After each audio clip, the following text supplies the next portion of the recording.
আওয়ামী লীগের প্রত্যেকটা মানুষ আমাকে খালি বলে কবে শেখ হাসিনা আসবে, কবে শেখ হাসিনা আসবে। মানে এত ডেসপারেট এরা তো মনে মনে চিন্তা করে আছে যে কোনো মূল্যে সেনাবাহিনী দিয়ে বা যে কোনো মূল্যে তারা ভয় দেখিয়ে নির্বাচন করে ক্ষমতায় চলে যাবে। এরা জানে না 15ই ফেব্রুয়ারি একটা নির্বাচন করেছিল বিএনপি, 1 মাস টিকে নাই ওই সরকার, নাকি কতদিন যেন টিকে ছিল, পতন ঘটেছিল। এইবার কিন্তু ওই পতন ঘটবে না, আওয়ামী লীগ কিন্তু ঘুরে দাঁড়াবে। এবং আওয়ামী লীগ যে এবার ঢুকবে, পানির মতো মানুষজন আওয়ামী লীগের পক্ষে কথা বলবে। আমি রোকে আপার সাথে গিয়ে একটা কথা গিয়ে বলছি যে আপা, এবার আপনারা যখন মিছিল করবেন আপনারা চিন্তাই করতে পারবেন না আপনাদের আগে কতজন সাধারণ মানুষ গিয়ে আপনাদের মিছিলে যোগ দেবে। কারণ মানুষ ক্ষুধার্ত, মানুষ খুব কষ্টে আছে, মানুষ লজ্জিত, বলতে পারে। কারণ কেউ ভাই দুইটা জিনিস বলে না, এটা সম্ভ্রমানের ঘটনা বলে না, না খেয়ে থাকলে সবাই বলে না ভাই, সবাই বলে না। এখনো বাঙালি না খেয়ে থাকলে বলবে না আপনাকে। এই যে আপনি ভারতে কলকাতায় থেকেছেন, আমি কিন্তু বুঝতেই পারি নাই যে আপনার এত সমস্যা, আপনি বুঝতে দেন না। আপনার সাথে আমার দেখা হয়েছে কিন্তু আপনি আমাকে একবারও বুঝতে দেন নাই। আপনি আমাকে চায়ের বিল পর্যন্ত দিতেন না, কিন্তু আপনি বুঝতে দেন না। আপনি তখন প্রচন্ড সমস্যায় ছিলেন, এটা আমার পরে বুঝতে পারছি, আমি জানতে পেরেছি। তো এটা তো বাঙালির স্বভাব, তার কষ্টকে বুঝতে দেয় না। কিন্তু বাঙালি যদি ঘুরে দাঁড়ায়, এটা তো ঘুরে দাঁড়াবেই, ঘুরে দাঁড়াতে হবে। তখন আওয়ামী লীগ এই সুযোগটা নিবে বা আওয়ামী লীগ এই সুযোগটা পাবে। আর এখন তো যদিও আওয়ামী লীগের ভিতরে অনেকে সাইদি লীগ ছিল, আল-আজহারি লীগ আছে, এখন তো তারা বুঝতে পারছে যে বাংলাদেশের এই যে মৌলবাদী শক্তি আওয়ামী লীগের বন্ধু নয়। আমাদের তারা যতই গালি দেয়, আমরা আওয়ামী লীগের সমালোচনা করতে পারি কথার কথা, কিন্তু আমরা কখনো মুক্তিযুদ্ধের বিরুদ্ধে না, আমরা কখনো বঙ্গবন্ধুর বিরুদ্ধে না, ছিলাম না, থাকবো না, থাকার সম্ভাবনা। আমরা মুক্তিযুদ্ধ বিরোধী শক্তির সাথে আমরা কখনোই আপোষ করতে পারবো না, বরং অন্যান্য দল আপোষ করতে পারবে গোপনে বা প্রকাশ্যে। আমরা গোপনেও না, প্রকাশ্যেও না, কোনোটাই পারবো না, কারণ আমাদের মেধা, আমাদের রক্ত তা পারমিট করে না। আর আপনি যেটা বললেন যে যদি এটা ঘটে, আওয়ামী লীগ, এটা আমি 6 মাস যাবতই বলে আসছি যে বাংলাদেশে কিন্তু সাম্প্রদায়িক দাঙ্গা ঘটাবে নির্বাচন না দিতে। এটা সরকার বুঝে গেছে। বিশেষ করে চায়নাতে যে সামিটটা হলো, সেখানে গিয়ে তার সিদ্ধান্ত নিয়ে ফেলেছে। এই সিদ্ধান্তটা কিন্তু এমনি হয় নাই। তবে আমি কিন্তু অভিনন্দন জানিয়েছি। আমি ভারতের প্রধানমন্ত্রী নরেন্দ্র মোদীজিকে অভিনন্দন জানিয়েছি যে তিনি একটা ভালো কাজ করেছেন। বহু মানুষের সম্মান, সম্ভ্রম, বহু নারীর ইজ্জত, বহু মানুষের জীবন তিনি রক্ষা করেছেন। অ্যাডভান্স এটা ঘোষণা দেওয়াতে কি হয়েছে জানেন? ওই যে যারা প্ল্যান করে আছে সাম্প্রদায়িক হামলা করবে, তাদের পরিকল্পনা ভেস্তেও যেতে পারে, এটা নাও করতে পারে, কারণ তাদের পরিকল্পনা তো জানে যারা চলে গেলেই শেষ, কার সাথে কি করবে। এই জন্য নরেন্দ্র মোদীকে অভিনন্দন দেওয়া উচিত। সাথে আরেকটু অভিনন্দন বেশি দিতে পারতাম যদি আমাদের মতো মুক্ত চিন্তকদের ওইখানে থাকার জায়গা দিত, যেটা আপনাকে দেয় নাই। তাদের আইন এত করা, আশা করি যে আমাদের তো মুক্তচিন্তক কত বড়, তো 300, 400, 500, তারা তো রোহিঙ্গার মতো 40,000 না মুক্তচিন্তক। 200, 300, 400 লোক জায়গা দিলেই বাংলাদেশের মুক্তচিন্তকদের জীবন নিরাপদ হয়ে যাবে, আমি জানি। এবং মুক্তচিন্তার আন্দোলন, প্রগ্রেসিভ সেকুলারিজমের আন্দোলন এগিয়ে যাবে। এটা ঘটবে অবশ্যই, আমি আশা করতেছি এটা সামনে ঘটবে। আর এটা একটা দারুণ মেসেজ দিয়ে দিয়েছে। এই মেসেজ কিন্তু যাদের কানে পৌঁছে তারা পৌঁছে গেছে। আর নির্বাচন না দিয়ে যখন জোর করে ক্ষমতায় থাকতে চাইবে এই ইউনুস গ্যাং, বাংলাদেশ আওয়ামী লীগ, তারা মানে মরণ কামড় দিবে, বাংলাদেশ আওয়ামী লীগ মরণ কামড় দিবে।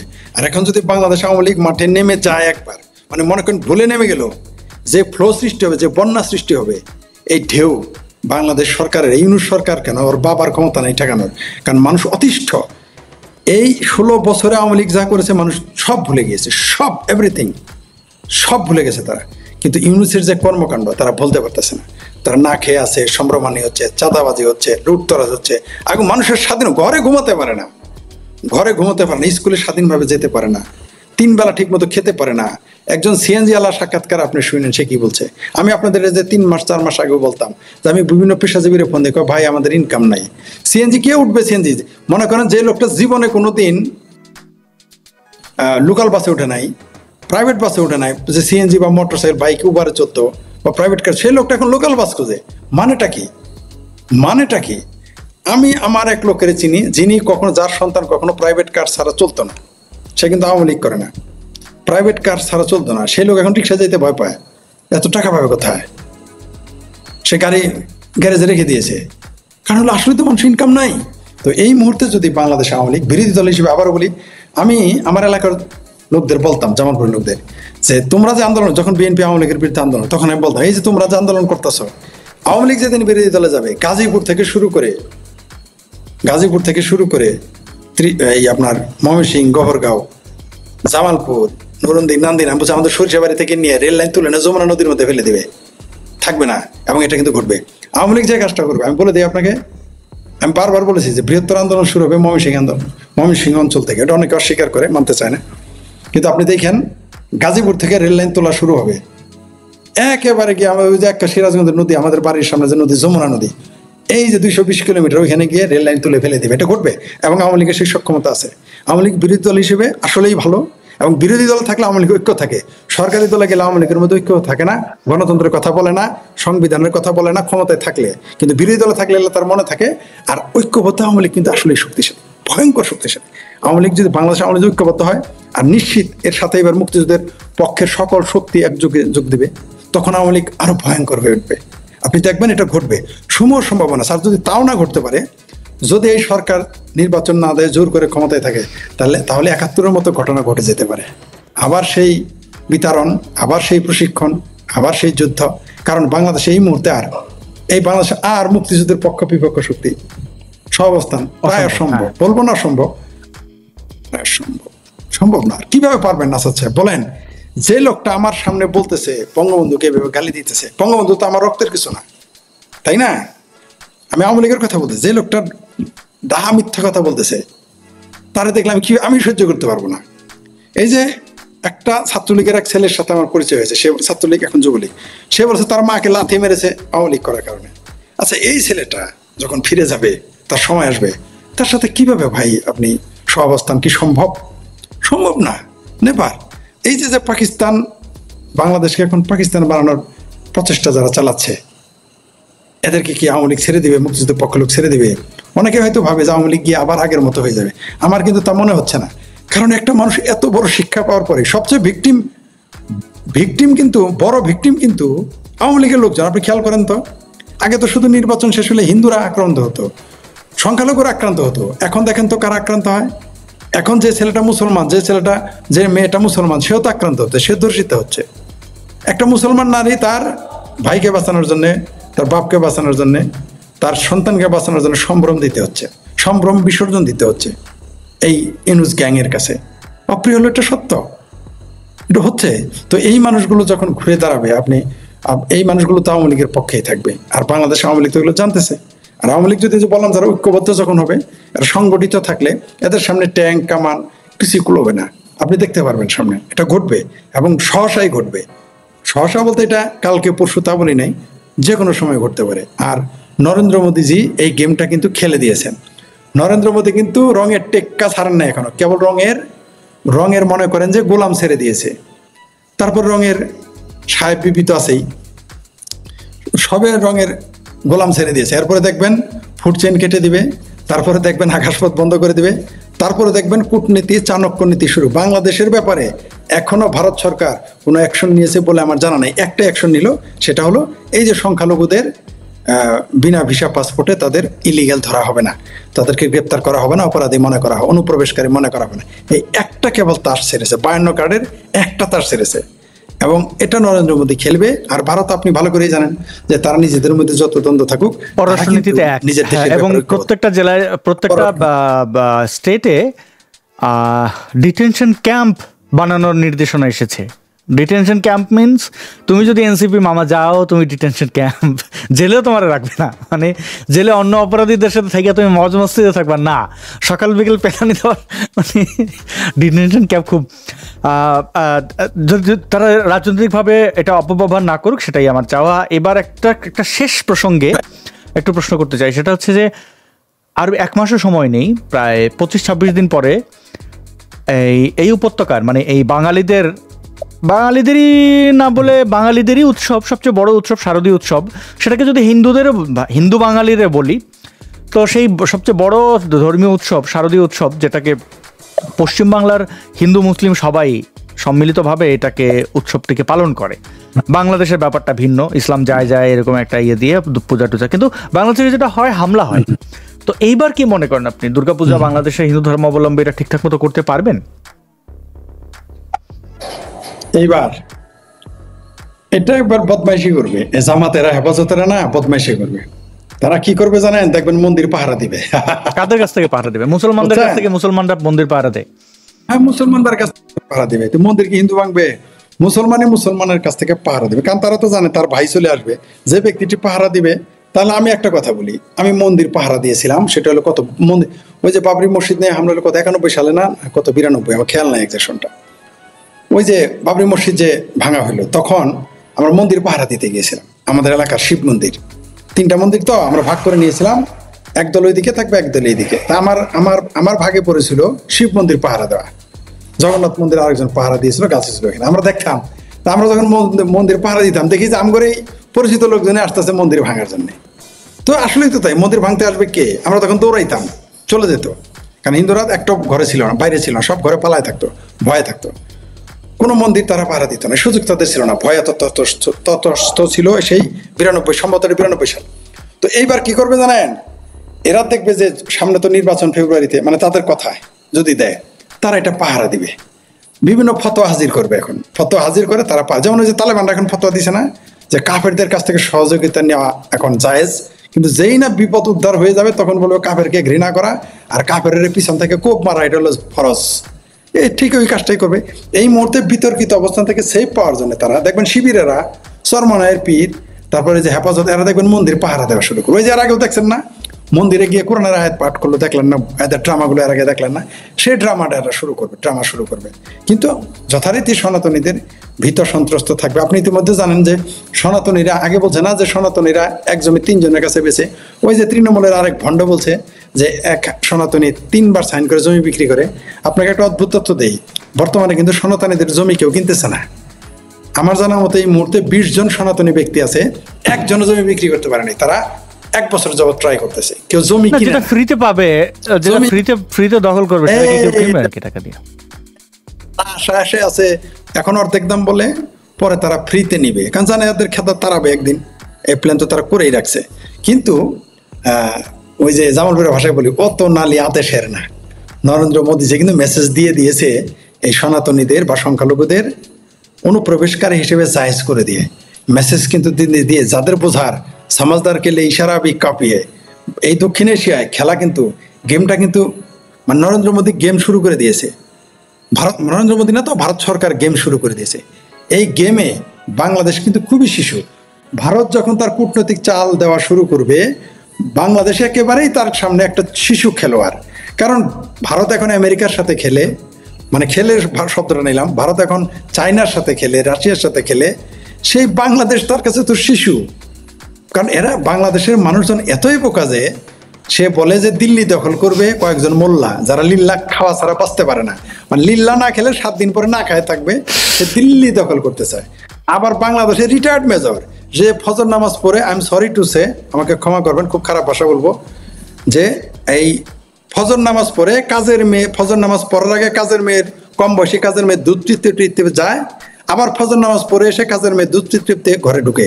সেই রিটায়ার্ড করা মেজর, রাওয়া ক্লাবের হারামির বাচ্চারা, স্বাধীনতা বিরোধী এবং ভারত বিরোধী, হিন্দু বিদ্বেষী চরম এই লোকগুলো বলে যে 4 দিনে কলকাতা দখল করব। যাদের কাজ হলো জীবনে যুদ্ধ করে নাই, আর বুড়া বয়সে ফজর নামাজ পড়ার আগেও পড়ে। আমি আবারও রিপিট করতেছি, এগুলো আমি আই উইটনেস, আমি দেখেছি এবং তারা আমাকে বলেছে। আমার যেমন আসাদ নূরের সাথে কথা হয়, আমার যেমন আরো বিখ্যাত ব্যক্তির সাথে কথা হয়, রাজনীতি নেতার সাথে কথা, আমি কিন্তু কাজের মেয়েদের সাথে কথা বলি, তাই এগুলো আমি জানি। এখন বলবেন যে তুমি আই উইটনেস কিভাবে হইলা? আমি বললাম যে তরে যখন গায়ে দিব, কাজের বেটি তার একটা আছে, তারে বলবে একটু ভিডিও কলে আমাকে দেখাইতে, এগুলো দেখাইছে আমাকে, সেই জন্য এগুলো বললাম। তারা যাবে, যারা বন্দুক চালাইতে পারে না, তারা যাবে কলকাতা সাইড। এদের বাচ্চারাও এগুলো হাস্যকর, আমরা জানি। শেখ ফরিদ ভাই একটু দেখেন, এখানে একটা বারবার কমেন্ট করছে রাজাকারের বাচ্চা বটর বাহিনী, বলছে যে ভারত বাংলাদেশে পরিকল্পিত সাম্প্রদায়িক হামলার পরিবেশ তৈরি করার জন্য হিন্দুদের ভিকটিম বানিয়ে নানান নাটক সাজাচ্ছে। আরে বেটা, গাইবান্ধায় রাতের আধারে প্রতিমা ভাঙচুর, গাইবান্ধার সাদুল্লাপুর উপজেলার হামিন্দপুর অর্থাৎ কামারপাড়া এলাকায় দুর্গাপূজা উপলক্ষে তৈরি করা প্রতিমায় আগুন দিয়েছে দুর্বৃত্তরা। এই যে মুসলমান সন্ত্রাসীরা, লজ্জা করে না? হিন্দুদের উপরে নির্যাতন করে আবার হিন্দুদের করো। ভারত নাটক সাজানোর দরকার আছে নাকি? যে অবস্থা তোমরা করতেছো, এমন মাইটটা খাবারে মামা, বাংলাদেশের মানচিত্র 3 টুকরা হয়ে যাবে, এটা আমি ধারণা করতেছি। এবং কি হবে জানেন, ওই গাজার মানুষের তাও সহযোগিতা পায়, মানে কেউ কেউ টাকা পয়সা দেয়, লিল্লা মিল্লা সদগা মদগা দেয়। এখন সদগাও জুতবো না সামনে। শুনেন এরা কত বড় বদমাইশ জানেন? এরা কবে না জানি বলে ফেলে, সম্ভবত আপনার চ্যানেলও বলেছিলাম যে মাদ্রাসায় যে বলৎকার হয় না, এটা বলে ফেলতে পারে ভারতের সাথে, এটাও একদিন বলে ফেলবে যে মৌলবীরা যে বলৎকার করে তালেব এলেমদের, এটা ভারত করা, এটা একদিন বলবে তারা। এমনকি যে আপনার চ্যানেলেও বলেছি যে 5ই আগস্টকে একদিন তারা বলবে, লিখে রাখেন এবং আপনার চ্যানেলে এটা থাকবে আমি জানি, 5ই আগস্টের কথা বলবে একদিন, যেদিন তাদের সকল ষড়যন্ত্র ব্যর্থ হবে, মুক্তিযুদ্ধের পক্ষের শক্তি যে কোনো মূল্যে ক্ষমতায় যাবে, সেই দিন তারা বলবে 5ই আগস্ট ঘটেছিল, এটা ভারত করিয়েছিল, ভারতের করে। এখন তো এক একজন স্টেক হোল্ডার, ল্যাংটা সুলেমান ফ্রান্স থেকে বলে আমি স্টেক হোল্ডার, সাংঘাতিক ইলিয়াস ইউটিউবার আমেরিকা থেকে বলে আমি স্টেক হোল্ডার, তারেক রহমান বলে সে স্টেক হোল্ডার, আবার কি তারেক, আবার মাহফুজ, এই ঠান্ডা মাহফুজকে ডক্টর ইউনূস আমেরিকা নিয়ে বলছে এই হলো মাস্টার মাইন্ড, জামাত বলে সেই সব করাইছে, কত মাস্টার, বিপিনুর কয় আমি করাইছি।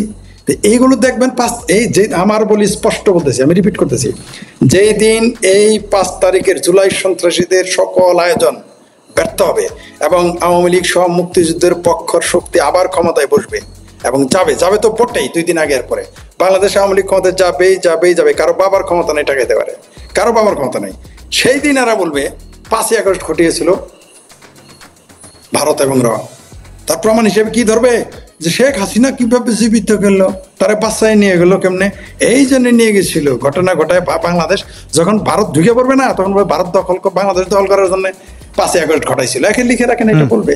তবে আপনি যেটা বললেন, এই যে বললেন যে মামাদের কপালে খুব দুঃখ আছে, মামা না খালি চাচা, খালু, ফুপা, সবার কপালে দুঃখ। এই মূর্খ সবচেয়ে দুঃখ কি জানেন, আমরা কিন্তু বুঝতে পারতেছি, অর্থাৎ মনে করেন আমরা মানে আবহাওয়ার অগ্রিম সংকেত দিচ্ছি যে ঝড় আসতেছে, এরা নীরবে ঘুমোচ্ছে, আমরা পারি না।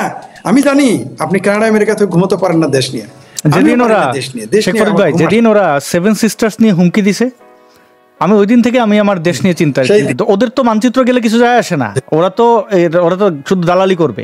1971-এ দেশকে ভালোবাসে, জি, এই যে ব্রিটিশ আমল থেকে ওরা কিন্তু এই জামাতি, এরা ব্রিটিশের দালাল ছিল। আবার এই যে বাংলাদেশি, আপনি চিন্তা করেন, এরা উর্দু ভাষীদেরকে তারা আইডল মনে করে, তাদের গান গজলগুলো দেখেন উর্দুর চর্চা, মানে ওরা বাঙালি হয়ে বাঙালিকে পছন্দ করে না, ওদের বাপ যে ভাষায় কথা বলে ওই ভাষায় কথা বলবে।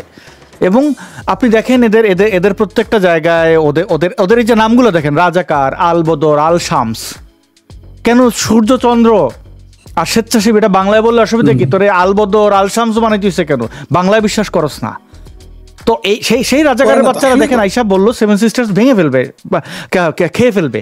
তো ভারত যদি তার 7 সিস্টার্সকে আর একটু স্ট্রং করে, ওটা চিকেন নেক রে যদি সে এলিফেন্ট নেক করে, আমি তো এটা দোষের কিছু দেখি না, কারণ আপনি তারা থ্রেট করবেন অকারণে, তো সে তো চাইবে। পৃথিবীর কোন দেশ, এই যে রাশিয়া ইউক্রেনের ভূমি দখল করে নিচ্ছে না, থামাইতে পারছেন আপনি? না, এটাও পারবো না, সেম ঘটনাটাই করবে। জাস্ট কি করবে জানেন, এখন আপনি তো চিকেন নেক বলতেছেন, আমার কাছে যে তথ্য আছে ওদিক তো ভারত তো চিকেন নেক নিবে, এদিকে আরো একটি পরাশক্তি বাংলাদেশের চিটাগাং সহ ওদিকে আলাদা করে আরেকটা অন্য কোনো পাহাড়িদের উপরে তো আপনি নির্যাতন করছেন, তারা তো এরকম কোনো বিদ্রোহ ঘটলে বা কোনো যুদ্ধ বিগ্রহ করলে তারা বলবে আমাদের আলাদা দেশ চাই। কারণ তো আপনি তো আমাদের উপরে 52 থেকে এই যে আমাদের ভাষার জন্য আক্রমণ চালাইছিল পাকিস্তানিরা, আমাদের হত্যা করছিল, একের পর একে বৈষম্যের মধ্যে রাখছে। আমরা সংখ্যায় বেশি, ক্ষমতায় বেশি, উৎপাদনে বেশি হওয়ার পরেও আমাদের শুধুমাত্র আমরা বাঙালি, বেটে, তাদের ভাষায় কালো, গায়ে গন্ধ, এগুলা বলে তুচ্ছ তাচ্ছিল্য করে আমাদেরকে নব্য মুসলমান, সহি মুসলমান না বলা সেই পাকিস্তানিরা কি করেছিল? আমরা তো আলাদা হয়ে গেছি, বিদ্রোহ করেছি, তো পাহাড়িরা কেন বিদ্রোহ করবে না? তারা তো বলবে আমাদের আলাদা ল্যান্ড চাই। আপনি যে চন্দ্রনাথ মন্দিরে বলবেন যে এটা মসজিদ বানাবেন, তো কেন ওইখানকার মানুষজন আপনাকে বিশ্বাস করবে? শুধু ওইটা না তো, মানে এটা তো আছে। আপনি আরেকটা মনে করিয়ে দিলেন, এটা তো একটা সম্ভাবনা থাকলোই, তার চেয়ে বিপজ্জনক যেটা, মানে পরাশক্তিরাই চাচ্ছে। আমার কাছে তথ্য আছে, আমি কিন্তু আওয়ামী লীগ ক্ষমতায় থাকতে 6 মাস, মানে আওয়ামী লীগ যখন ক্ষমতায় তার 6 মাস বা 7 মাস 8 মাস আগে একটা ভিডিও করেছিলাম। সেখানে আমি বলেছিলাম, তখন যেহেতু আমি অখ্যাত মানুষ, হতো আমার ভিডিও দেখে না, সেখানে আমি বলেছিলাম যে এইখানে একটা আলাদা ভিন্ন দেশ গঠন হচ্ছে, এবং আমার কাছে সুনির্দিষ্ট তথ্য আছে, এগুলো বলছিলাম, এবং এটা বিশেষজ্ঞদের কাছে শুনে আমি বলছিলাম। তখন আমি অত গুরুত্ব দিই না, আমি নিজে বললেও অত গুরুত্ব দিই না এগুলো, কিন্তু এখন তো এগুলো সত্য। আরেকটা দেশ বাংলাদেশকে, আসলে বাংলাদেশ এখন হয়ে গেছে গণিমতের মাল, টোটালি গণিমতের মাল বানিয়ে ফেলেছে। কে যে কখন কোন জায়গা থেকে কি নিয়ে নিবে, এটা আমরা যারা দেশপ্রেমিক, বাংলাদেশকে ভালোবাসি, বাংলা ভাষাকে ভালোবাসি, বাংলা সংস্কৃতিকে ভালোবাসি, তাদের জন্য সমস্যা। এই যে যারা পাকিস্তান বাহিনীর, হানাদার বাহিনীর দালাল ছিল, এরা তখন আমাদের চেয়ে বড় দেশপ্রেমিক হয়ে যাবে, যারা ভাঙবে তাদের পক্ষে চলে যাবে এরা। আমরা জানি দালাল আজীবন দালাল থাকে, তারা তো দেশপ্রেম নেই। মানে সৎ মার কাছে যদি সন্তান টুকরো হয়ে যায় আসে না, আপন মার না, যে নিজে জন্ম দিয়েছে তার জন্য না কষ্টের। আপনি চাবেন যে আমি চাবো আমার সন্তান যদি হয় সেটা যে কোনো মূল্যে বেঁচে থাকুক, কিন্তু যে সৎ, মানে যে তার মা নয় বা বাবা নয়, সে তো কি হলো সেটা দেখবে না। তো এরা তো দেশকে ভালোবাসে নাই, জামাত পাকিস্তানকেও ভালোবাসে নাই, এখন বড় পাকিস্তান প্রেমিক হয়ে গেছে। বাংলাদেশ সৃষ্টিতে জন্মেতে বিরোধিতা করছে, এখন বড় বাংলাদেশ প্রেমিক হয়ে গেছে। এগুলো তাদের সঠতা। শুনেন, ধর্ম হলো তাদের ভণ্ডামি। আমি সর্বশেষ প্রমাণ যেটা আপনার সামনে তুলে ধরবো, আমি জানি না আপনি এটা ভিডিও করেছেন, আমি আর 1 মিনিট সময় মানে নিলাম আপনার কাছে বেশি অপ্রাসঙ্গিক একটা বিষয় তুলতে। আপনি দেখেন, ভারতের নূপুর শর্মা যখন মৌলবীদের কথাটা, হাদিসের কথাটাই বলেছিল, তখন কি করলো, তার মন্ত্রিত্ব গেল, তার রাজনৈতিক পদ গেল, এমন কেটে খুনোখুনি হলো সারা দেশে। কিন্তু আমেরিকাতে যে কোরআন পড়ে দিল, আসাদ নূর কোরআন পড়েছিল বলে বাংলাদেশে হয়ে গেল। আচ্ছা, আমেরিকা মানে অনেকেই বলছে আমাকে, আমি জানি না, এই দেখেন মিথ্যা একটা তথ্য আমাকে দিছে, আমি আপনাকে জিজ্ঞেস করছি আসবে না, আমাকে বলছে আপনি নাকি কোরআন পড়ছেন, আমাকে বলেছে। কারণ আমি হুমকি দিয়েছিলাম, জাফর ইকবালের বই পড়ানোর ওরা উৎসব করেছিল এই 5ই আগস্টের পর। মানে এরা কিন্তু একটু ক্লিয়ার করি ভাই, এদের উদ্দেশ্য হচ্ছে যে জাফর ইকবাল দিয়ে শুরু করবে, তসলিমা নাসরিন, হুমায়ুন আজাদ, আরজ আলী মাতুব্বর, সকল প্রগতিশীলদের বই ওরা পুড়িয়ে ফেলবে, কারণ ওরা পোড়াপুড়িতে বিশ্বাস করে। তখন আমি বলেছিলাম যে মামা এই কাম করলে কিন্তু আমিও কোরআন পড়াবো, তখন ওরা থেমে গেছে। দেখেন, মানে আমি থ্যাংক ইউ ভেরি মাচ। দেখেন, অনেক প্রিয় দর্শক আমাকে অন্তত 100 জন বলেছেন যে আসাদ নূর কোরআন পড়ে দিয়েছে, আপনি তার সাথে কথা বলেন, কথাটা কিন্তু মিথ্যা হয়ে গেছে, আপনারা কিন্তু শুনলেন এখন। দেখেন, আমিও বিভ্রান্ত হয়ে গেছি। তাহলে বুঝেন, আমি আপনার এত কাছের মানুষ, আমি যদি বিভ্রান্ত হই, তাহলে যারা আপনার প্রতিপক্ষ, আপনার শত্রু, তারা কি বুঝতেছে? ক্লিয়ার। তো ওই যে দেখেন, আমেরিকায় কোরআন পড়ালো, বাংলাদেশে মিছিল হয়েছে, শুনেছেন? আপনি শুনেছেন? জুম্মার নামাজে কোনো বক্তব্য হয়েছে, বয়ান হয়েছে, বাইতুল মুকাররম গরম হয়েছে, হাটহাজারী, চরমোনাই, সরসিনা, কেউ কথা বলে না, টু শব্দটি করেনি। ভারতের মুসলমানও টু শব্দ করেনি। এমনকি এই যে পাকিস্তান ইসলামী প্রজাতন্ত্র, ইসলামের দেশ, পবিত্র দেশ, সেই দেশেরও কিন্তু একটা মিছিল হয় নাই। তাহলে কি বোঝা গেল? যে কোরআন কেবল ভারতে কিছু ঘটলেই তারা আন্দোলন করবে, অন্য কোনো জায়গায় হলে হবে না। তার মানে কি? এরা হলো মুসলমান, হলো ভণ্ড। তারপর এবার আমি মানে মুসলমানদের ভণ্ডামি নিয়ে আমার একটা মিনিমাম একটা ধারণা ছিল যে আমি বোধহয় ভুল বুঝতেছি, কিন্তু এই কোরআন পড়ানোর ঘটনাটা প্রমাণ হয়ে গেছে যে বাংলাদেশ, ভারত, পাকিস্তানের মুসলমানরা আসলে ভণ্ড। তারা ভারতের গন্ধ না পেলে, ইসরায়েলের গন্ধ না পেলে তাদের অনুভূতি জাগে না। দেখেন, একটু শব্দটি নাই। কোথায় চরমোনাইয়ের পীর, কোথায় মামুনুল, কোথায় ল্যাংটা সুলেমান, কোরআনের পাখিদের প্রিয় ব্যক্তি ল্যাংটা সুলেমান কোথায়, তার চামচেরা কোথায়? নাই, কেউ নাই এখন। কেন নাই? কারণ হচ্ছে আসলে এরা ভণ্ড। এদের ধর্মকে ব্যবহার করে রাজনৈতিক কারণে, কোনো কারণ নেই। কথা ক্লিয়ার? তবে আমি খুব চিন্তিত, আপনি যেটা বললেন, ওই যে বলেন মামু তোমাদের কিন্তু কপালে শনি আছে। তা আমি বলতে চাই, আসাদের শুধু মামুরা না, ফরিদের মামুরা, খালুরা, চাচারা, সবার কপালেই দুঃখ আছে, বলি বিশ্বাস করে না। আমি বলেছিলাম 6 মাস আগে, এই দেশে দুর্ভিক্ষ, গৃহযুদ্ধ অথবা যুদ্ধ লাগতে পারে, অথবা 3টাই ঘটতে পারে। নির্বাচন সেটা নির্ভর করতেছে ফেব্রুয়ারি মাস থেকে এগুলো ঘটনা শুরু হয়ে যাবে। তবে তার চেয়ে বড় কথা কি জানেন? 13 মাস হয়ে গেছে, আর 13 মাস থাকলে বাংলাদেশের মানুষ এমনি না খায় মারা যাবে। ভাই আজাদ নূর সাহেব, কত মানুষ যে আপনাকে টাকা দিয়ে বাঁচাইতে হবে, যারা আপনাকে খুন করতে চায় নাস্তিক্যবাদ প্রচারের জন্য, বা আপনি নন রিলিজিয়াস হওয়ার জন্য। যখন আপনি শুনবেন না খেয়ে আছে, আমার ধারণা তখন আপনি অ্যাক্টিভিজম বাদ দিয়ে কাজ করবেন, কাজ করে কামাই করে তাদের জন্য পাঠাবেন। আমি জানি এটা আপনি করবেন না। দেখেন, করতে হবে, কয়জন রে বাঁচাবেন? একটা মানুষ কাজ করলে সারাদিন যদি মানে ওভারটাইমও করা হয়, কত $5,000, এটা দিয়ে আপনি কি করবেন? মানে কয়জন রে দেবেন? এটা সম্ভব হবে না, এটা প্র্যাকটিক্যাল না। আর একটা জিনিস কি, আমি যেটা বুঝতে পারি, ভারত কখনো বাংলাদেশ দখল করবে না, কোনো কারণে না। তারা যেটা করতে পারে, বড়জোর বিদ্রোহীদের সাহায্য করে টুকরা করে দিল। মানে দেখা গেল যে এই যে উত্তরবঙ্গটা, ওই যে চিকেন নেক যেটা বলা হয়, এর আশেপাশের দিনাজপুর টুর এই জায়গাগুলো একটা পক্ষরে দিয়ে দিল। আবার এই যে চট্টগ্রাম দিয়ে দেবে পাহাড়িদের নিয়ন্ত্রণ, তারপর হয়ে যাবে বাংলাদেশটা হয়ে যাবে এটুক। তখন বাংলাদেশের ঢাকাকে কেন্দ্র করে ময়মনসিংহ বিভাগ আর ঢাকা নিয়ে যা থাকে, ওই চিটাগাং আরেকজন নিয়ে নেবে, চাইনা মার্শাল্লাহ গ্রেপ করবে। তখন ভারত যদি চিকেন নেক বানায়, চিকেন নেকের এলিফেন্ট নেক বানায়, তো চাইনা ওইখানে এসে চিটাগাঙ্গে মোটামুটি তখন ওটা তিমি চায়নার সাথে তো মিয়ানমার এলাই, হ্যাঁ ওইটা বলবে আরাকান রাজ্য। হ্যাঁ, আরো এখন সমস্যা হলো, এটা হইলো তো আপনি জানে বসলেন, নিয়ে নিল শেষ। মানে আপনার 2 বিঘা জমি নিয়ে গেল। সমস্যাটা কি জানেন? আরেক মন্ডল তো বসে আছে আমেরিকা, সে তো কব এরা 2জন নিয়ে গেল, আমি কি করতাম? তখন তো ঝামেলাটা বাজবে, ঝামেলাটা তো তখন শুরু হবে। ভয়াবহ যেহেতু চ্যাপ্টার ওরা খুলছে, শেষ ওরা করবে, আমরা দেখবো। আর দেশের যা যা কিছু হবে এটার জন্য হিসাব রাজাকারের বাচ্চাদের কাছ থেকে বুঝে নেবো আমরা। 1971-এর হিসাব যতটুকু পেরেছি বুঝে নিয়েছি, এবারও ছাড় হবে না। আর ইন্টারনেটের কল্যাণে আমরা সব কিছু তো দেখতে পাচ্ছি। আমরা দেখি ওরা কত দূর যেতে পারে, এতটুকুই। এবং মুক্তিযুদ্ধের পক্ষের শক্তি যেভাবে ঐক্যবদ্ধ হচ্ছেন, মানে দেশ পুনরুদ্ধারে এই রাজাকারের বাচ্চাদের কাছে যেহেতু এখন দেশ, তো সেই পুনরুদ্ধারের চেষ্টা অব্যাহত থাকুক। শেখ ফরিদ ভাই, আপনাকে অসংখ্য ধন্যবাদ আমাদেরকে আলোকিত করার জন্য।